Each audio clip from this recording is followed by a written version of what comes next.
আল্লাহ যখন যা করে বান্দার ভালোর জন্য করে। হয়তো প্রথমের দিকে আমরা সেটা বুঝতে পারি না, কিন্তু সময়ের পরিক্রমায় যখন বাস্তবতা নিয়ে সামনে আসে, দিন শেষে আমরা বলতে বাধ্য হই আসলেই ওই দিন ওই ঘটনাটা হওয়াতে ভালোই হয়েছে।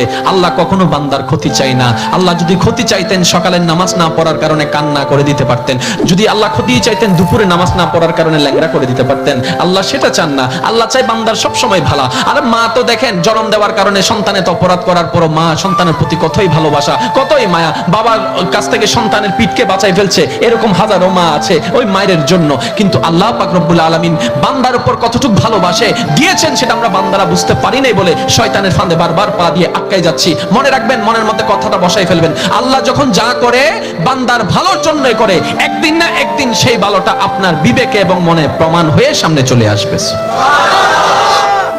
আমি বুঝাতে চাচ্ছি আমাদের সাথে সবচেয়ে কানেকশন কার বেশি ভালো থাকতে হবে?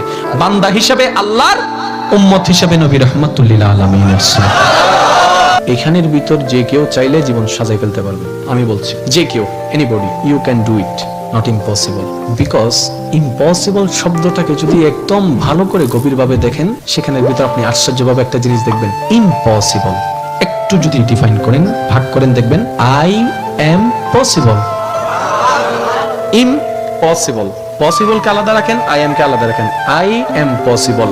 ইম্পসিবল শব্দটাই আপনাকে জানান দিচ্ছে আমি অসম্ভব নই, যদি রবের রহমত থাকে আমি তোমার জন্য সম্ভব।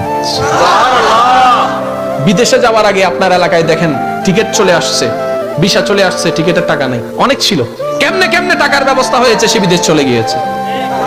এখানে অনেক ব্যবসায়ী আছে, ব্যবসা শুরু করার সময় সেই পরিমাণ টাকা ছিল না, কেমনে কেমনে ব্যবসা শুরু হয়েছে। এটা কেমনে কেমনে, রব বলে এটা কেমনে কেমনে নয়, একটু আমার দিকে তাকা, এমনে এমনে এমনে এমনে এমনে। তাহলে আপনার কাছে যদি আপনার রব থাকে, আপনার টেনশন কি? আপনার দুই নম্বরই করার তো কোনো দরকার। এই রমজানকে সামনে রেখে অনেকে দ্রব্যমূল্যের দাম বাড়ানোর জন্য কত চালাকি করছে, গুদামজাত করছে। আমি তাদের উদ্দেশ্যে শ্রদ্ধার সাথে একটা কথা বলবো, ভাইয়া জীবনে হয়তো অনেক করেছেন, আপনি এই কারণেই করছেন 2টা টাকা 5টা টাকা লাভ বেশি হবে।